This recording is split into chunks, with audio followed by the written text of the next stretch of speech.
Hi there, beautiful souls. I am Grada Robertson from the Purple House Wellness Center in Forth, and today I am going to share with you um, how you can get out of repeat cycles of negative experiences.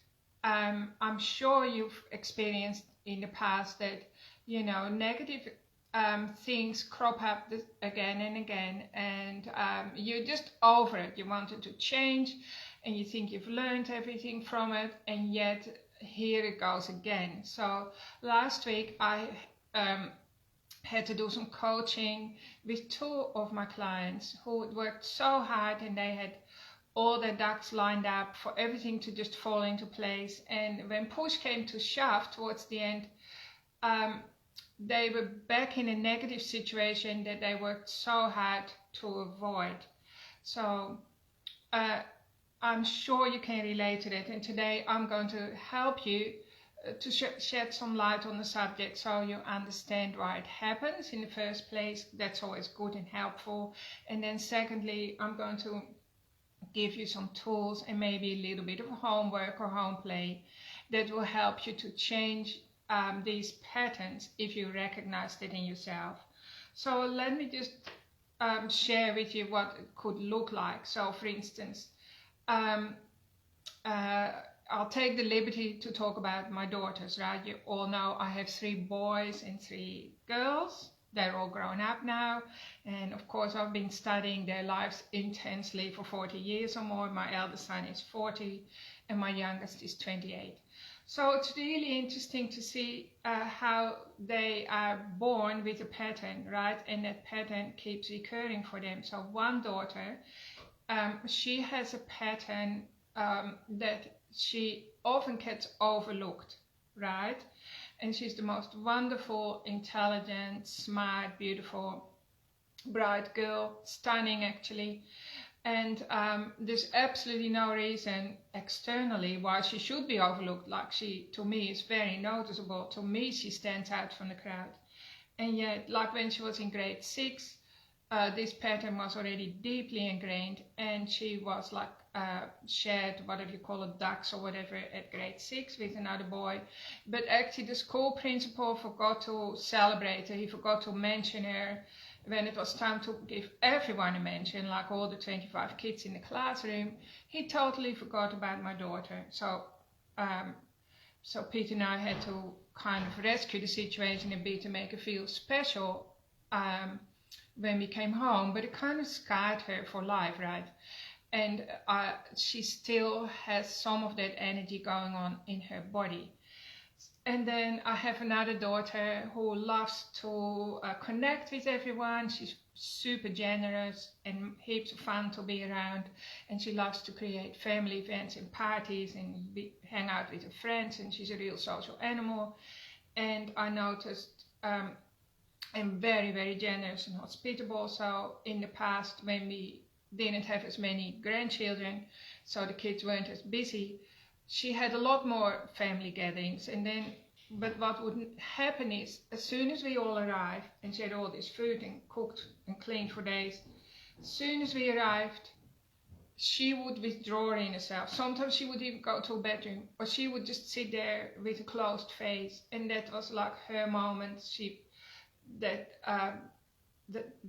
This was her moment of enjoyment, right? That she could really enjoy herself and the fruits of her hard work and really connect with people, because of course you create occasions and celebrations because you want that connection, you're longing for connection.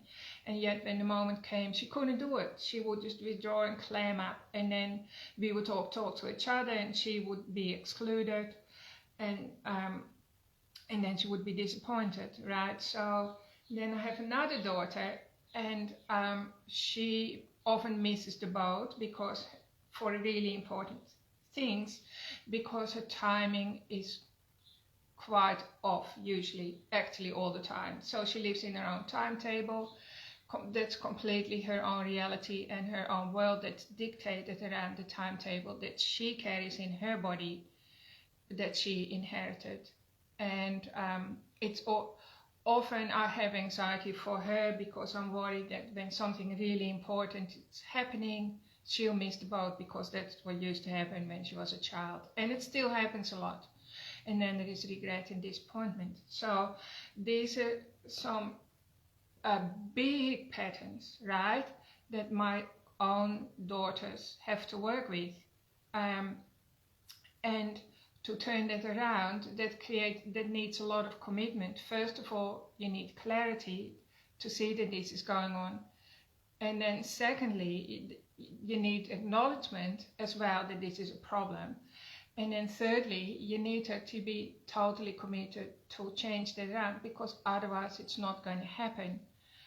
This is what we're living in a society that wants quick fixes, like, okay, well, I'll look at it once or I'll do meditation. Sometimes people say to me, I've already meditated on it once, and they got an answer once. But there is so many points of view around these mountainous problems, because they are a mountain, that it's going to take a lifetime for you to overcome these patterns and turn them around so that your stumbling block can be your obstacle can become your strong point, and then you can help other people. So one of my unconscious patterns, so I want you to realize these patterns are not run by the conscious mind. So the conscious mind is the mind that you are listening to now, like you're listening with your conscious mind and your subconscious, and you're seeing me and you're noticing stuff, and I'm talking to you also from our conscious mind.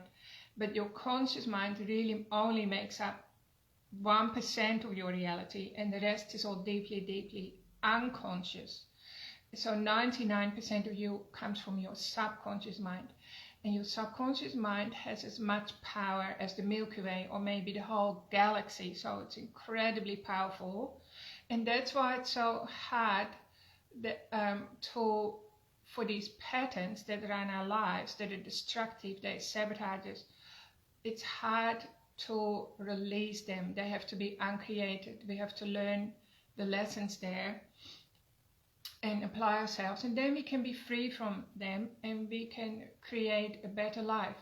Because all in all, we are creators of our life. We create our own life from second to second. We even create our own diseases. We create our accidents, we create our heartbreaks, we create the pimple on our nose, we create our hair loss, we create all the problems. We create our own constipation, all the problems that I see every day of my life.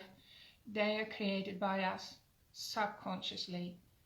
And this is ultimately the truth of our existence, because we have free will. We believe the universe, or God, or source, but I'll call it the universe. We believe the universe has free will, right? But it's actually not true, because we're living in a universe that's governed by a set of laws, right? So universal laws. So like one law is, for instance, the law of gravity. So if I had an apple and I let it go, we know that it's going to drop. And so another law is the law of mirrors, which people call the law of attraction. So if I'm operating on a certain frequency, and that frequency is deeply subconscious, and it keeps saying, overlook me, I feel overlooked, the universe can't help it. It's going to send you situations that mirror that exactly, right? And then it's your wise self, your wisdom needs to awaken, and you need to realize, hey, I'm looking in that mirror again, I'm being overlooked again, I'm overlooked for a promotion, I'm overlooked, mom forgot about me again, whatever, right? I missed out on, I didn't get recognized for all the work I did. I worked for like 80 hours last week and nobody saw what I did. I'm feeling undervalued and so on. So that's your opportunity to change that now. So you have free will to change that. And I'll show you in a minute how to do that. But the universe can't do it for you. God can't do it for you. That would be breaking the universal law, and the whole universe would collapse. Because the universe is run, like I said before, on laws that keep the universe in order, that keep the world how so we feel safe, right? so the sun comes up every morning and so on. But I do get it that situations recur, difficult situations recur, and we can feel so powerless because we don't understand what's happening. And this is what I want to help you with today. So when I got hit by a truck in 2006 and was really badly injured, I had a program running that I thought the universe is punishing me. And so this is a regular thing that I see in my clients. They think they're being punished, they did something wrong. I'm not good enough, I'm fatally flawed. Nobody can see into me because they see how bad I am really, but only the universe sees it. So that's why I get punished all the time, right? So I must have had some sort of program like that running. I do have a pattern that I came into the world with, and I want you to know you were born like that too. Like most of these deep-seated patterns are not created by you in this lifetime. They are just a mixture, that went into the soup that made you, and you're a mixture of your the traumatic experiences and so on of your ancestors and of your past lives, right? And maybe other factors that we don't know yet. That's all mixed in together, and it becomes you today. Because you chose to come here again to learn certain soul lessons.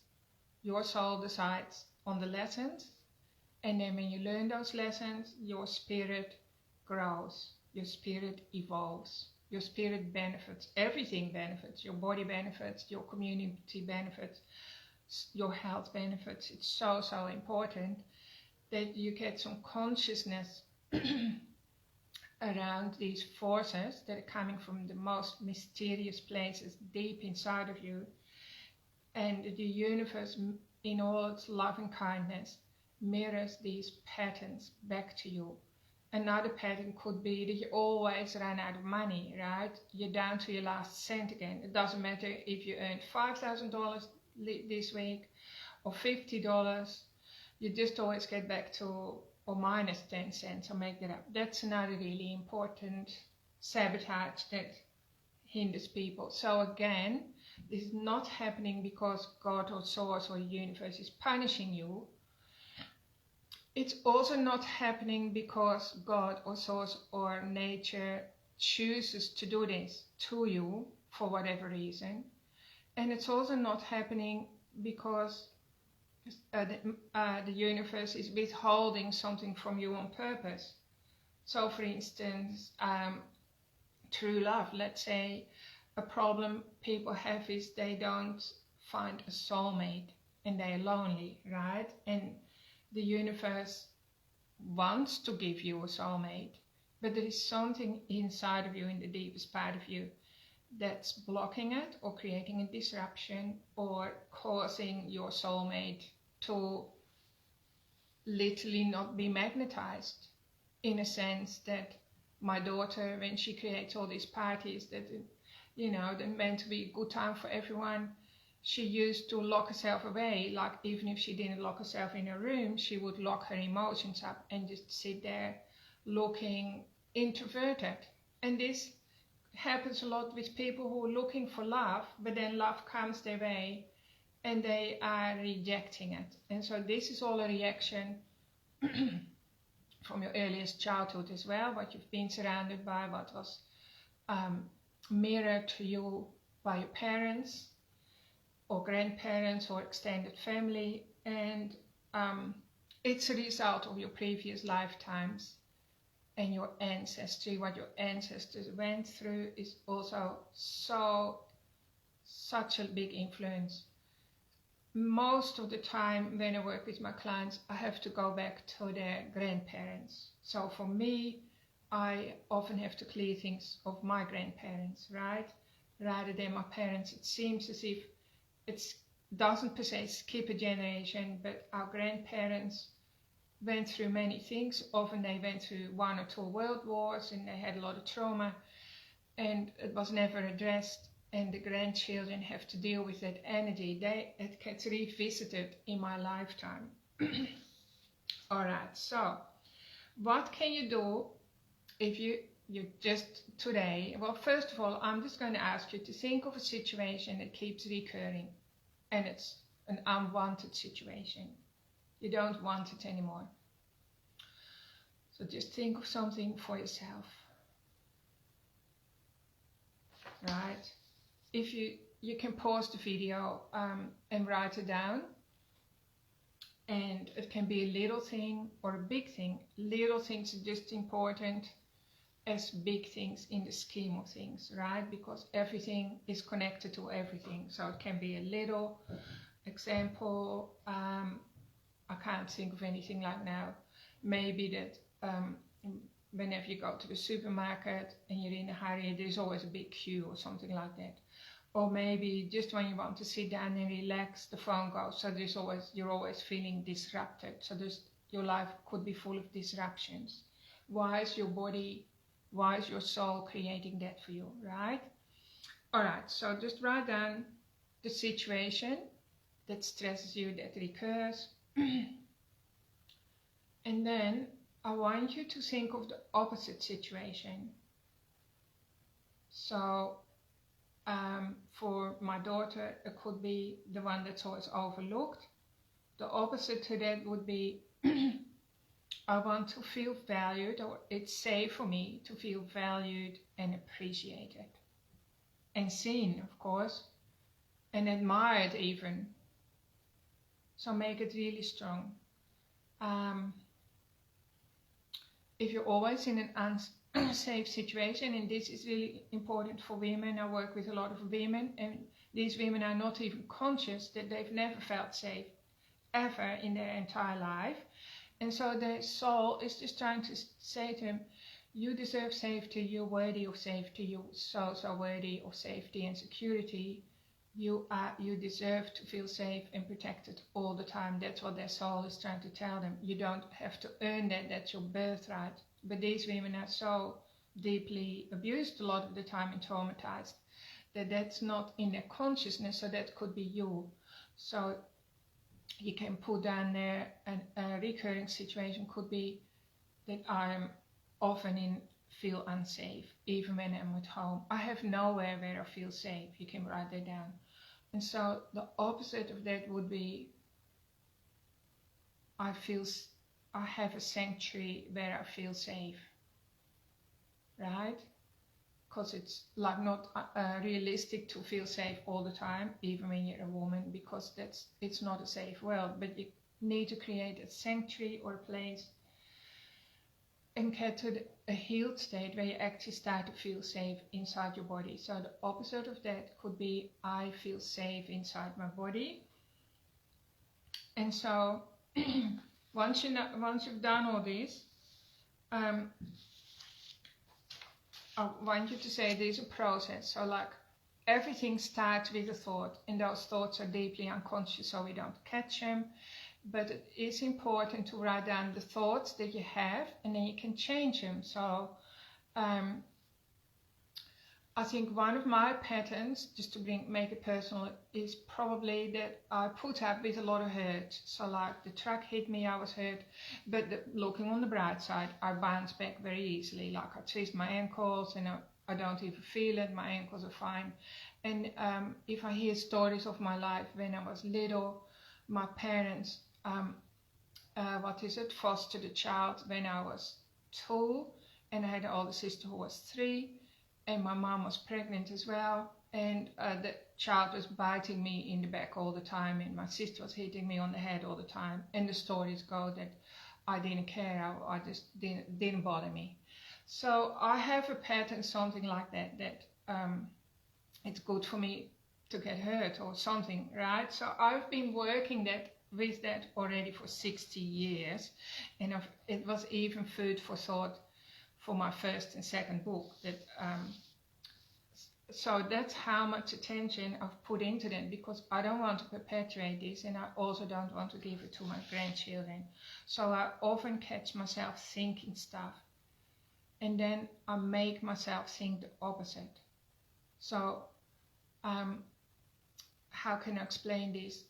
So let's say if I was to look at a forest my brain does this weird thing that I would see a bear or a wolf behind the forest, right? Like especially if I was in Canada, like that's my thinking does that. So I stop that straight away, and I make myself think of something else that's safe, right? And I get that from my mom, and she lived through the Second World War. So you have to change your thoughts. That's the most work. Your thoughts become behaviors. So once it's a behavior, it's already a little bit more difficult to break. And then it becomes a habit. So once you've got a habit, it requires massive action. So that's why I was telling you about my girls. It requires massive action and dedication and commitment to dissolve that.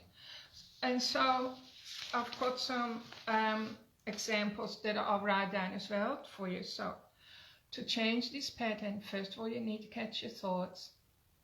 And then you can just simply say, I love myself for feeling hurt. I love myself for feeling overlooked.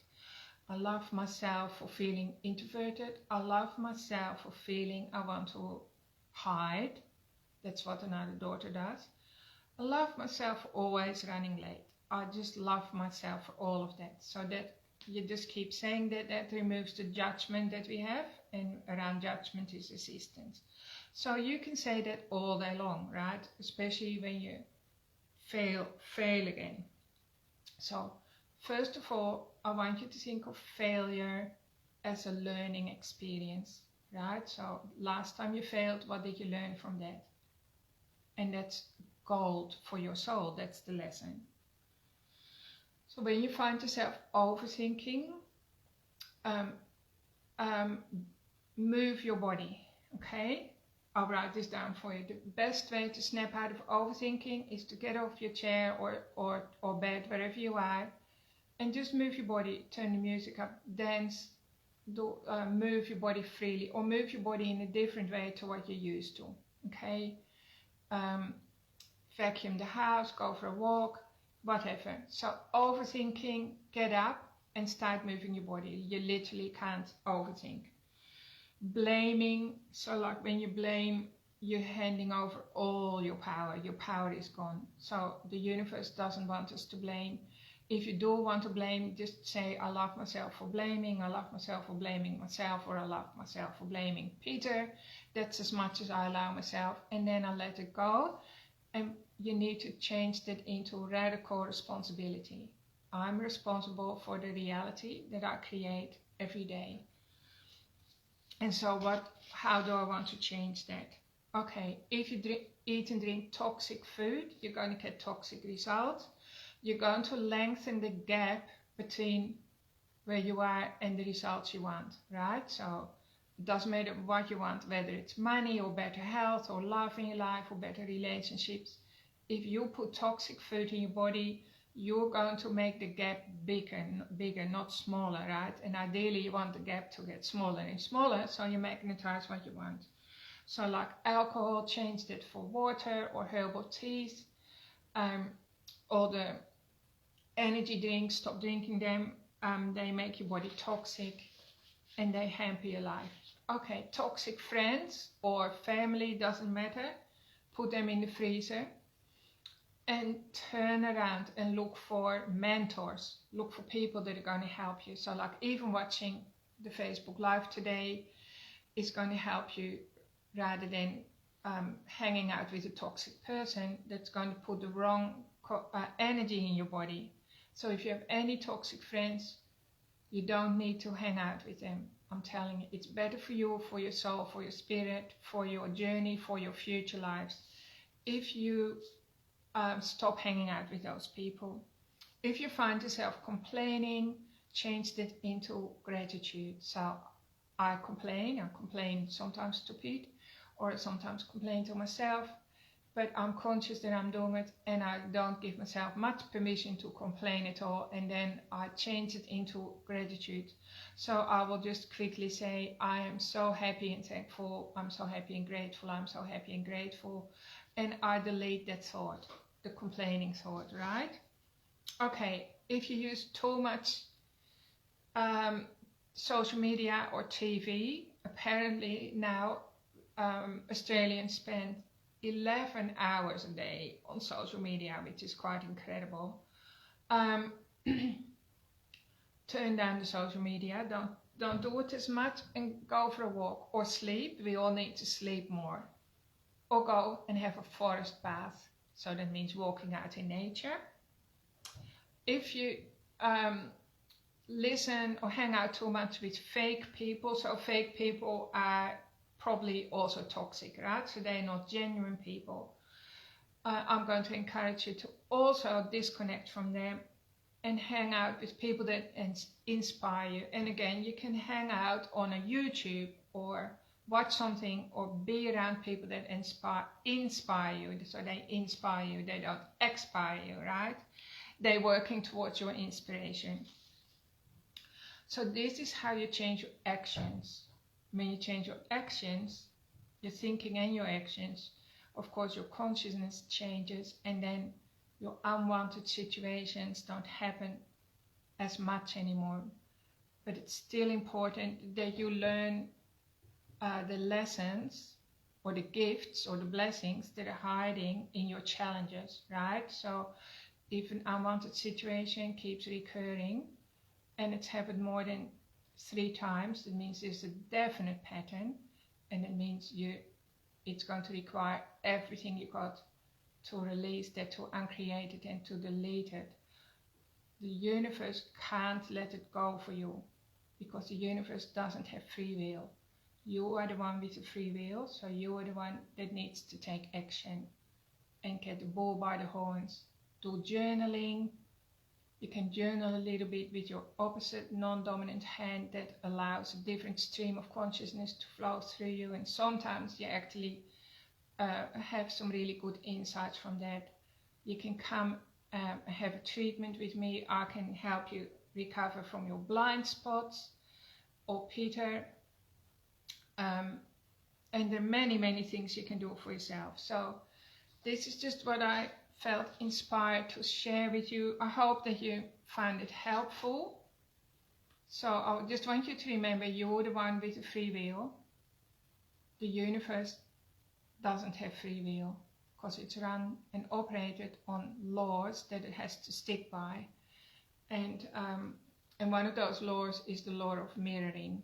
And so it constantly has to mirror back to you something that hasn't been resolved yet. Something that's still like a match for something, that a frequency in your body, right? Because behind what you're looking at here, like you're looking at Grada, I'm just a bunch of atoms, and atoms are actually mostly space, and space is consciousness. So it's the consciousness that's attracting these recurring situations in your life. So love yourself enough to commit to your healing journey, to do things better, to change your perspective, to receive help, to ask for help, to be open for support and so on. And just let me know how you go. I'm really interested in your journey as well. Let me know how you go, what's bothering you, where are your sabotages, and how do you deal with that, and how have you successfully overcome some of your patterns. I would love to hear from you. Thanks for tuning in, everyone, and I'm looking forward to being with you again next Tuesday. Stay safe, everyone. Big love from me. Bye for now.